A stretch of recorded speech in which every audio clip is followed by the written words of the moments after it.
everyone, welcome to her travel diary. If you guys are watching me for the first time, this is me Yashoda, and now I am here at Bangkok and I am making a vlog about my path to Nepal's journey. And म चाहिँ यो intro video चाहिँ थाइल्यान्डमा suit गरिरहेको छु बेंगकक एयरपोर्टमा, किनकि मैले यो बनाउन भन्ने थिएन, सो लेट इट गो भनेर चाहिँ मैले अलिअलि क्लिपहरु पर्थ एयरपोर्टमा नि बनाएको छु, सबै मर्ज गरेर राख्छु. So enjoy my vlog guys. Good morning everyone. भारी मनको साथ अस्ट्रेलियालाई बाइ बाइ भनेर हामी चाहिँ अर्ली मर्निङ नै एयरपोर्ट तर्फ निस्कियौं. यो चाहिँ पर्थ एयरपोर्टको बाहिरी लुकआउट हो.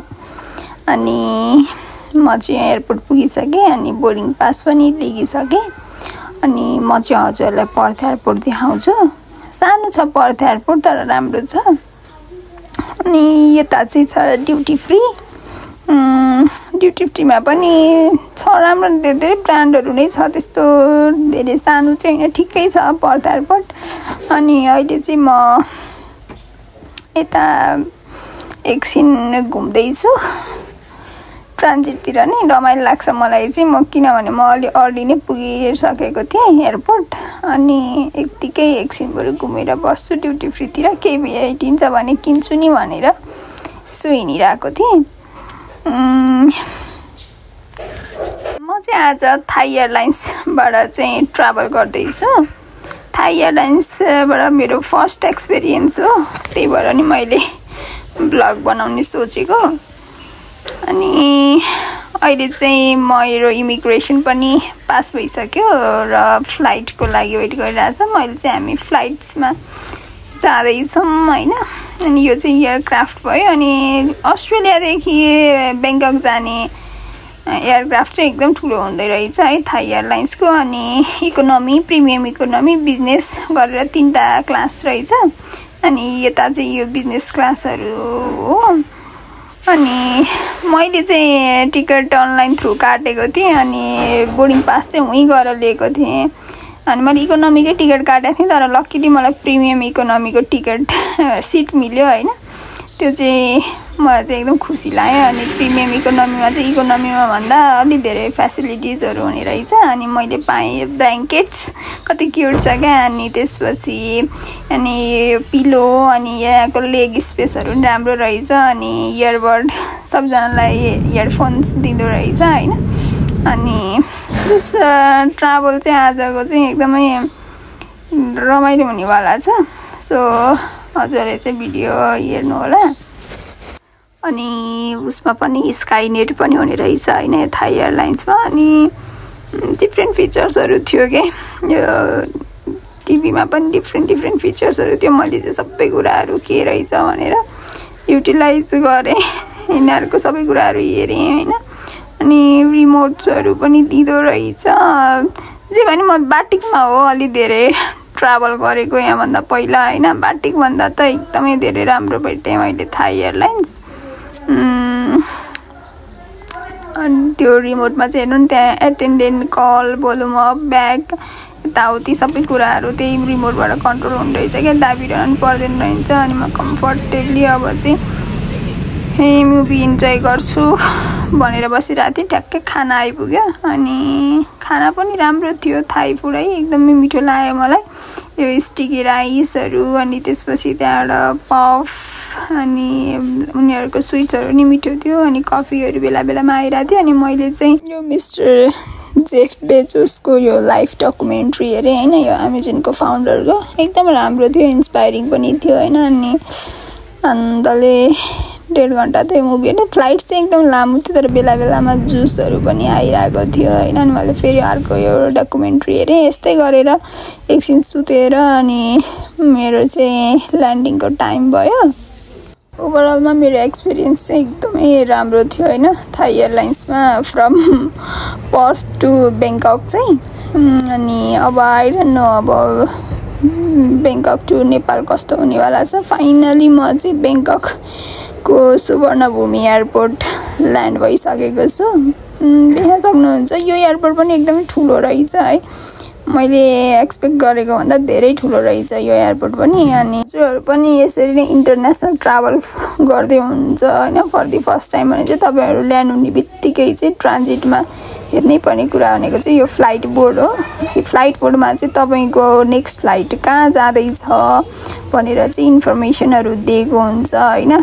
कुन चाहिँ गेटमा जाने, डिले हुँदैछ कि हैन, अब एयरपोर्ट गेट ओपन भइसके सबै इन्फर्मेसनहरु चाहिँ त्यहाँ पाइन्छ। अनि मैले आफ्नो फ्लाइट बोर्डबाट आफ्नो गेट पत्ता लगाएपछि एकछिन यो सुवर्णभूमि एयरपोर्ट हेर्ने घुम्ने डिसाइड गरे अनि घुम्दैछु। लिफ्ट चढेर माथितिर गएँ म चाहिँ, किनकि यो एयरपोर्ट चाहिँ 3-4 तला छ हैन। अनि फ्लाइट बोर्ड हेरेर आफ्नो फ्लाइट कहाँ जाँदैछ थाहा पाइसकेपछि दोस्रो गर्नुपर्ने कुरा भने चाहिँ करेन्सी एक्सचेन्ज हो हैन। त्यसैले मैले यहाँ करेन्सी एक्सचेन्जको लागि आउँदैछु। अनि थाइल्यान्डमा चाहिँ करेन्सी एक्सचेन्जको लागि अटोमेटिक करेन्सी एक्सचेन्जर रहेछ हैन, जुन कुरा मलेसियामा बालीमा चाहिँ थिएन। सो मलाई चाहिँ इन्ट्रेस्टिङ लाग्यो र करेन्सी एक्सचेन्ज गरे मैले। हजुरले देख्न सक्नुहुन्छ त्यहाँ मसिनमै सबै कुराहरु लेख्या हुन्छ हैन। ओके फाइनली मैले करेन्सी एक्सचेन्ज गरिसके। एकदम लङ आवरको फ्लाइट ड्युरेसन भएर चाहिँ एकदम टायर्ड जस्तो देखिरहेको छ गाइस। एन्ड यो जर्नी चाहिँ अलिकति लाइक उ पनि छ हैन, लाइक एक्साइटेड भन्दा पनि I have to go back भन्ने भएर पनि फेसियल एक्सप्रेसन चाहिँ अलिकति डल नै देखिरहेको छ। तर पनि I will so as much as I can है। अनि अहिले चाहिँ म ठ्याक्कै यो ड्युटी फ्री नेरी छु। म सबै ठाउँहरु भिजिट गराउँछु। Hope you are listening me cause my tripods and microphones both are not working well. So let's see guys, how is the Thailand, let's explore. अनि थाइल्यान्डको ड्युटी फ्री पनि एकदमै ठुलो रहेछ है। अनि ड्युटी फ्रीमा चाहिँ धेरै सपहरु भेटाएँ हैन मैले थाइल्यान्डमा चाहिँ। अनि मोर चाहिँ लोकल सपहरु नै थियो कि उनीहरुको होममेड प्रोडक्टहरु नै बेचिरहेको थियो क्या। म लाइक ब्रान्ड्सहरु हैन, महँगो ब्रान्डहरुको सप भन्दा पनि उनीहरुकै आफ्नै लोकल होममेड ब्रान्ड्सहरुलाई चाहिँ प्रमोट गरेको थियो हैन। त्यही भएर आई फाउन्ड क्वाइट चिपर हैन शपिङ गर्नको लागि चाहिँ, किनकि थाई प्रोडक्टहरु नै धेरै थियो नि त त्यहाँ। अनि मैले नि अलरेडी शपिङ गरे हैन। अनि यो चाहिँ कस्तो क्यूट छ क्या, माथि चाहिँ त्यो थाइल्यान्डको यो टेम्पल जस्तो वाला एउटा शप छ। अनि मैले यही शपमा शप गरेको हो क्या अलिअलि उनीहरुको ब्युटी एन्ड वेलनेसको प्रोडक्टहरु। धेरै जसो चाहिँ यही इनहिलर अनि त्यसपछि त्यहाँबाट गएर जडीबुटीको त्यो औषधिको सामानहरु मेडिसिनहरु यस्तो धेरै पाइँदो रहेछ थाइल्यान्डमा। अनि मैले नि अलिअलि लिएँ। अहिले चाहिँ म केही खाना जाँदैछु, हेर्दैछु, म तपाईहरुलाई देखाउँछु है त। प्लेनमै मजाले खाइएको थियो, खासै भोक त लागेको थिएन। तर नि अब थाइल्यान्डको एयरपोर्टमा केही खाम न भन्ने लागिरहेको थियो। I am here at Dine and waiting for my mango sticky rice. This is the most awaited Thai dish I really want to try, so let's try this. Finally आइपुग्यो। खासमा यो हुन त केही हैन, स्टिकी वाला राइस, म्याङ्गो अनि त्यो अलिकति कोकोनटको मिल्कको त्यो हुन्छ सिरप हुन्छ। तर नि खाना चाहिँ एकदम मिठो थियो है। अनि खाएर चाहिँ अनि मेरो फ्लाइटको टाइम पनि भइसकेको थियो। त्यही भएर म नेपाल आउनको लागि प्लेन चढेँ। अनि प्लेन भित्र चाहिँ मैले खासै खिचिन किनकि म सुतेको थिएँ एकछिन। अनि मेरो खाना आइपुग्यो, खाना खाएँ, फेरि सुतेँ। अनि ल्यान्ड कति बेला ल्यान्ड भइसकेछ। फाइनल्ली ल्यान्ड भयो, नेपालको अराइभलमा पनि आइसकेँ म। सो अब म ब्लगिङ गर्छु, दाइ लिन आउँदै हुनुहुन्छ मलाई। Thank you so much for watching guys.